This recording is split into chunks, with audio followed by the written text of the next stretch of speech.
મિત્રો, પત્રકારત્વ એટલે જ સત્યનો અવાજ, પરંતુ આજે એ અવાજને દબાવવા માટે દુનિયાની કહેવાતી તાકાતો કઈ હદ સુધી જઈ શકે છે તેનો જીવતો જાગતો પુરાવો લેબનાનથી સામે આવ્યો છે. જે ઘટના હું તમને જણાવવા જઈ રહ્યો છું તે સાંભળીને તમારા રૂવાટા ઊભા થઈ જશે અને તમને સમજાશે કે ઇઝરાયલ અત્યારે પત્રકારો માટે કેટલું ખતરનાક બની ગયું છે. એક મહિલા રિપોર્ટર જેમનું નામ છે અમલ ખલીલ, તેની જે રીતે હત્યા કરવામાં આવી છે તે કોઈ અકસ્માત નથી મિત્રો, પરંતુ ઇઝરાયેલી સેના દ્વારા કરવામાં આવેલું એક કોલ્ડ બ્લડેડ મર્ડર છે. અમલ ખલીલ પોતાના ફોટોગ્રાફર જર્નલિસ્ટ સાથે સાઉથ લેબનાનમાં વોર ઝોનમાં રિપોર્ટિંગ કરવા જઈ રહી હતી. અચાનક તેની ગાડીમાં બરાબર આગળ એક ભયાનક એર સ્ટ્રાઇક થઈ હતી.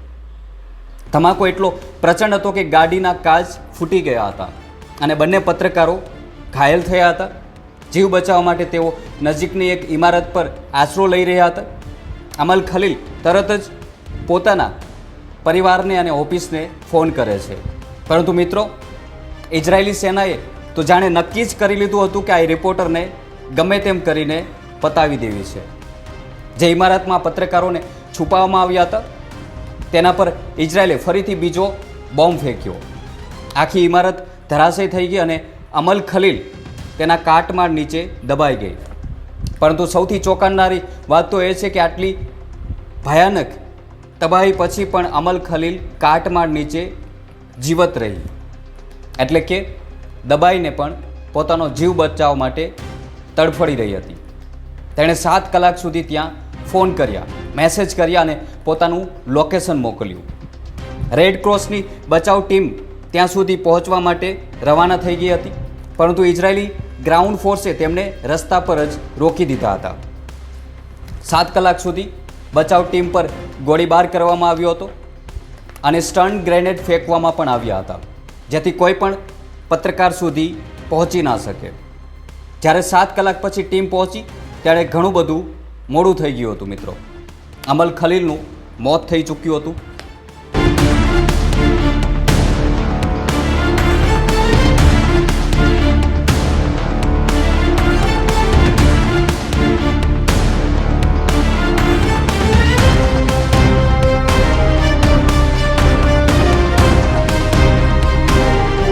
મિત્રો, આ હુમલો ત્યારે થયો હતો જ્યારે ડોનાલ્ડ ટ્રમ્પ લેબનાનમાં સીઝ ફાયરની ગુલબાંગો ફૂંકી રહ્યા હતા.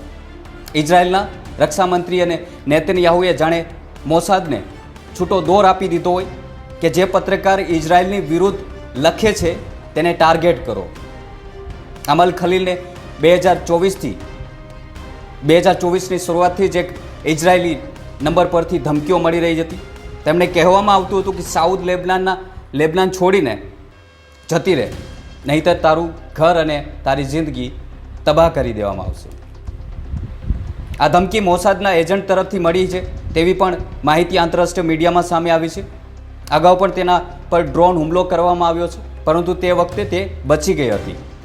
પરંતુ અમલ ખલીલ તે દરમિયાન બચી ગઈ હતી અને સતત પોતાનું રિપોર્ટિંગ શરૂ રાખ્યું હતું. પરંતુ તેણે સાબિત કરી દીધું છે કે પત્રકાર માટે પોતાનું કર્તવ્ય પોતાના જીવથી પણ મોટું હોય છે. તે સતત ઇઝરાયેલ દ્વારા કરવામાં આવતા નરસંહારને પોતાના કેમેરામાં કેદ કરતી રહી અને દુનિયાને બતાવતી રહી. ઇઝરાયેલને એવા પત્રકારોથી ડર લાગે છે જે તેમનો અસલી ચહેરો એક્સપોઝ કરે છે, એટલે જ તેમણે અમલ ખલીલને ટાર્ગેટ કરીને મારી નાખી.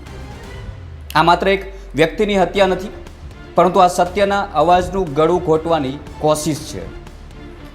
મિત્રો, લેબનાનના વડાપ્રધાન નજીબ મિકાનીએ આ બાબતે એક મોટો ખુલાસો કર્યો છે અને ખૂબ જ ચોંકાવનારો ખુલાસો કર્યો છે.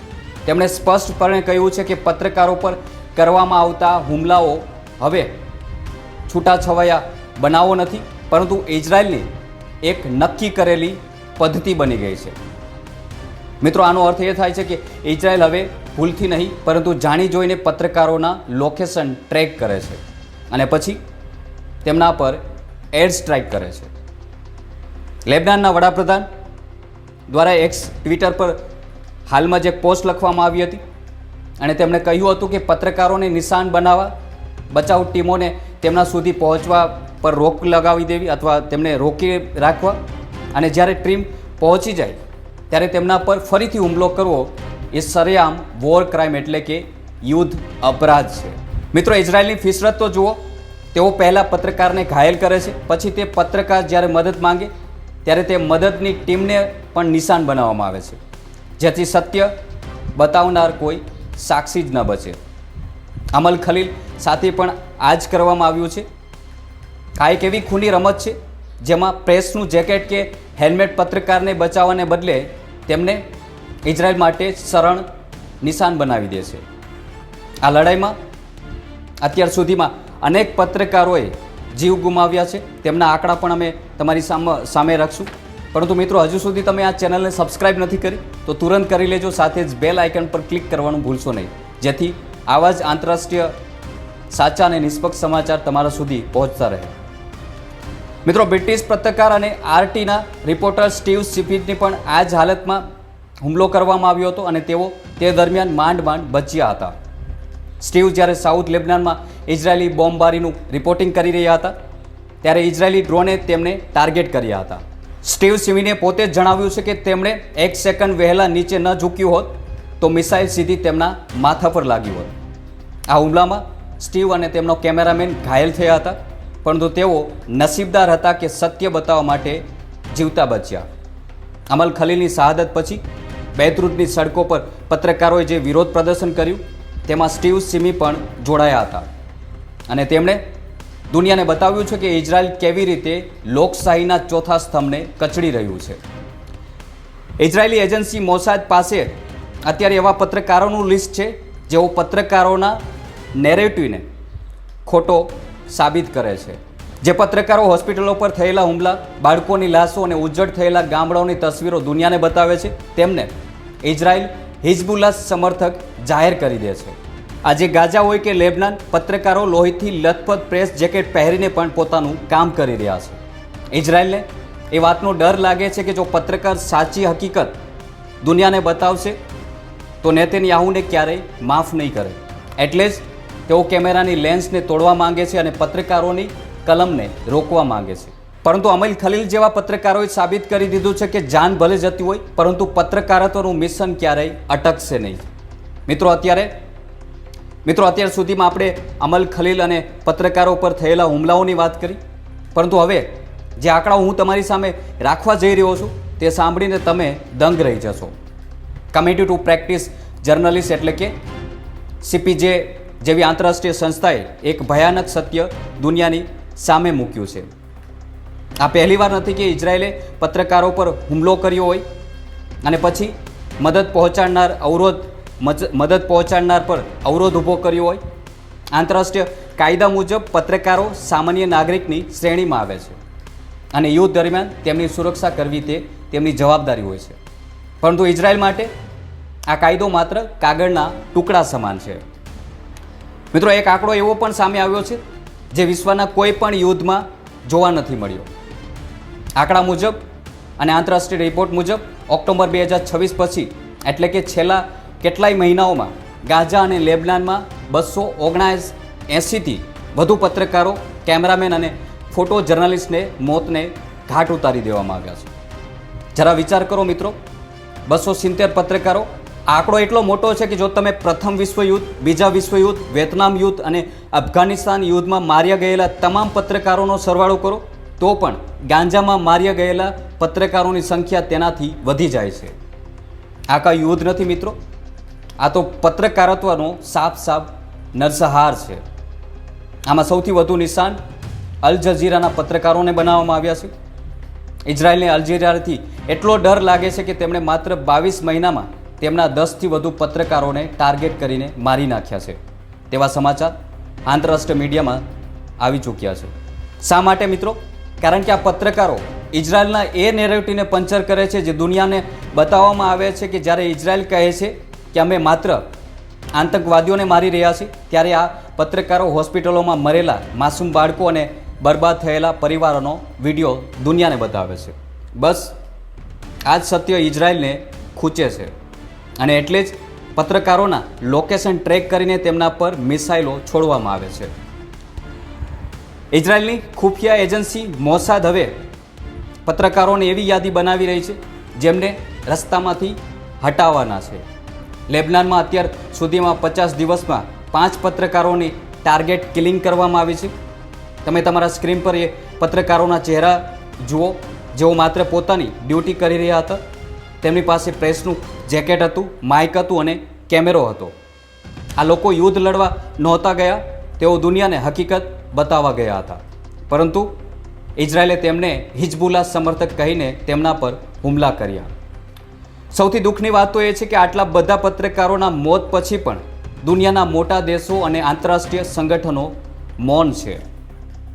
સંયુક્ત રાષ્ટ્ર હોય કે માનવ અધિકાર સંગઠનો, તેઓ માત્ર નિંદા કરીને બેસી જાય છે. નેતન્યાહુ જેવા નેતાઓને આવી નિંદાથી કોઈ ફરક પડતો નથી. ઇઝરાયેલને ખબર છે કે તેમને કોઈ રોકવાવાળું નથી, એટલે તેઓ ખુલ્લેઆમ આંતરરાષ્ટ્રીય કાયદાઓની ધજ્જિયા ઉડાવી રહ્યા છે. પત્રકારો પર હુમલો કરવો એ માત્ર એક વ્યક્તિની હત્યા નથી, પરંતુ આખી દુનિયાની આંખો અને કાન બંધ કરવાની કોશિશ છે. મિત્રો, અત્યારે તમારી સ્ક્રીન પર જે તસવીરો જોઈ રહ્યા છો, ત્યાં અમલ ખલીલની અંતિમ યાત્રાની તસવીરો છે. હજારોની સંખ્યામાં પત્રકારો, સ્થાનિક લોકો અને અમલના ચાહકો તેને શ્રદ્ધાંજલિ આપવા ઉમટી પડ્યા છે.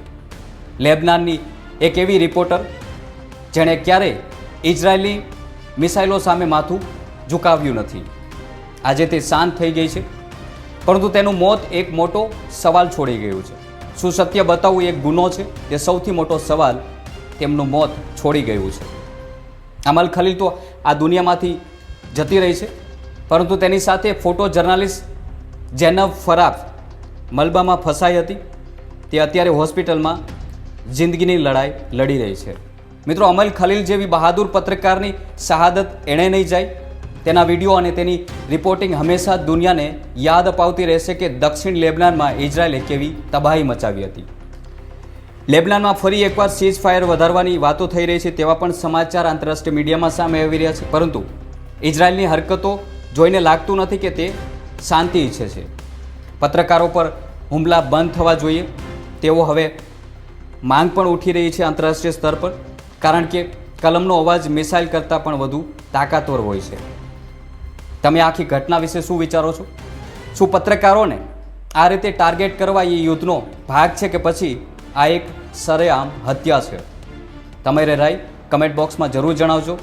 અને જો તમને આ રિપોર્ટિંગ ગમ્યું હોય તો વિડીયોને લાઇક કરવાનું ભૂલશો નહીં. સાથે જ તમારો અભિપ્રાય કમેન્ટના માધ્યમથી જરૂર જણાવજો. અને જતાં પહેલાં ચેનલને સબસ્ક્રાઈબ કરવાનું ભૂલશો નહીં. જય હિન્દ.